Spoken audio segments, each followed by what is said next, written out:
Cleopatra VII Philopator was the last active ruler of ancient Egypt. She is one of the most famous women in history, known for her intelligence, political skill, and dramatic life story. Cleopatra lived more than 2,000 years ago, yet people still talk about her today. Many stories about her focus only on her beauty or romantic relationships, but her true importance lies in her leadership and ability to survive in a very dangerous political world. She was a strong and clever ruler who tried to protect Egypt during a time when the Roman Empire was becoming very powerful. Cleopatra was born in 69 BCE in Alexandria, the capital city of Egypt at that time. She belonged to the Ptolemaic dynasty, a Greek royal family that ruled Egypt after the death of Alexander the Great. Although the Ptolemies ruled Egypt, they were Greek in culture and language. Most of them did not learn the Egyptian language or fully accept Egyptian traditions. Cleopatra was different. She learned the Egyptian language and respected Egyptian religion, which helped her connect better with her people. This made her more popular than many rulers before her. Her father was Ptolemy XII Auletes, a weak king who depended heavily on Rome for support. During his reign, Egypt faced financial problems and political instability. When Cleopatra was about 18 years old, her father died in 51 BCE. According to tradition, Cleopatra had to rule together with her younger brother, Ptolemy XIII, who was only about 10 years old. The royal family followed the custom of sibling marriage, so Cleopatra and her brother were officially husband and wife, even though the real power struggle was political, not personal.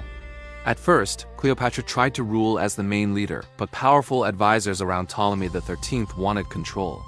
They pushed Cleopatra out of power and forced her to flee Egypt.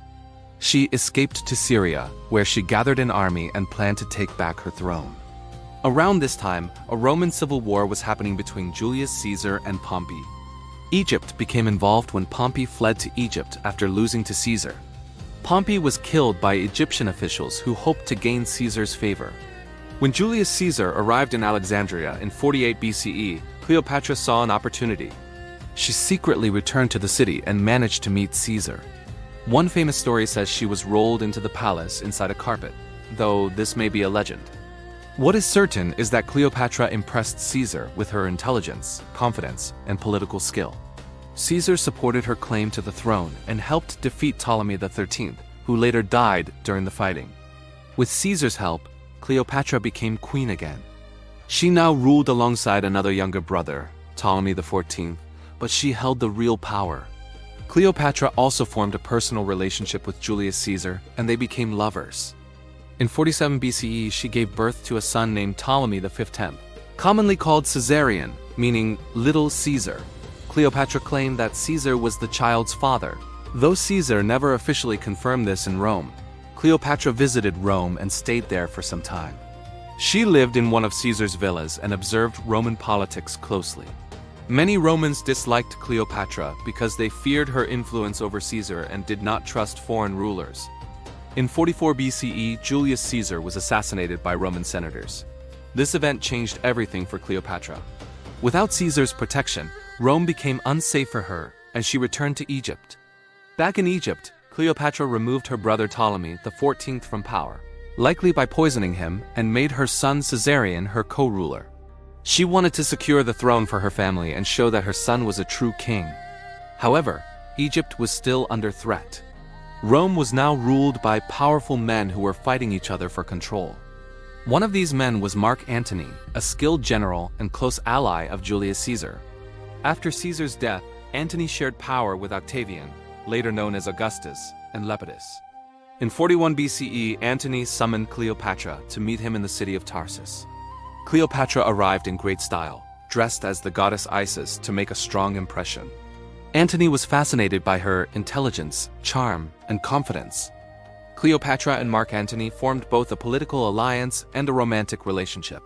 Antony needed Egypt's wealth to support his military campaigns, and Cleopatra needed Roman support to protect her kingdom. Their relationship benefited both of them at first. Cleopatra later gave birth to twins, Alexander Helios and Cleopatra Selene, and later another son named Ptolemy Philadelphus. Antony spent a lot of time in Egypt, which caused problems in Rome. His rival Octavian used this against him. Octavian claimed that Antony was under Cleopatra's control and had betrayed Rome for an Egyptian queen. Roman propaganda described Cleopatra as dangerous and immoral, trying to destroy Rome. These stories were often exaggerated or false, but they were effective in turning Roman public opinion against Antony.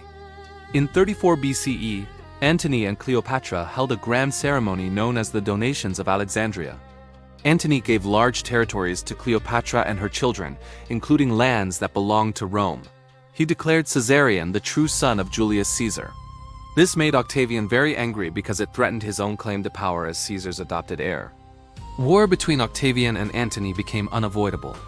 In 31 BCE, the two sides fought at the Battle of Actium, a major naval battle off the coast of Greece.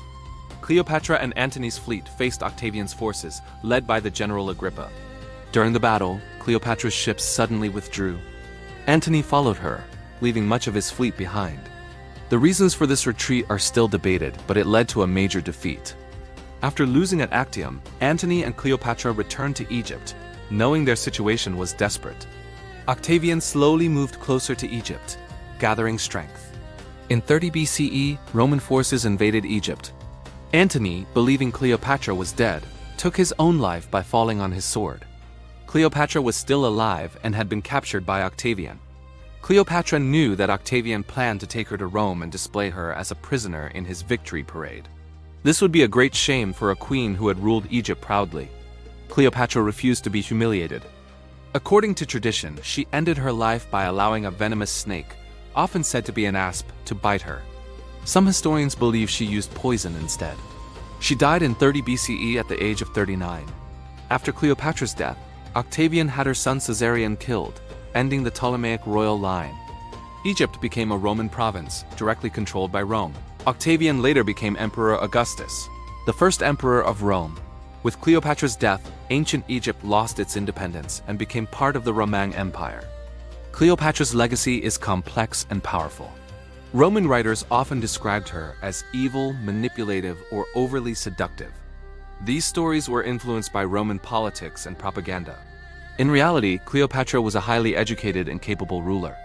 She spoke several languages, including Greek, Egyptian, and Latin. She understood economics, diplomacy, and military strategy. She ruled Egypt for over 20 years during a very unstable time. Cleopatra was also a symbol of Egyptian identity. She presented herself as the goddess Isis and followed Egyptian religious traditions. This helped her gain the loyalty of her people. She worked hard to keep Egypt strong and wealthy.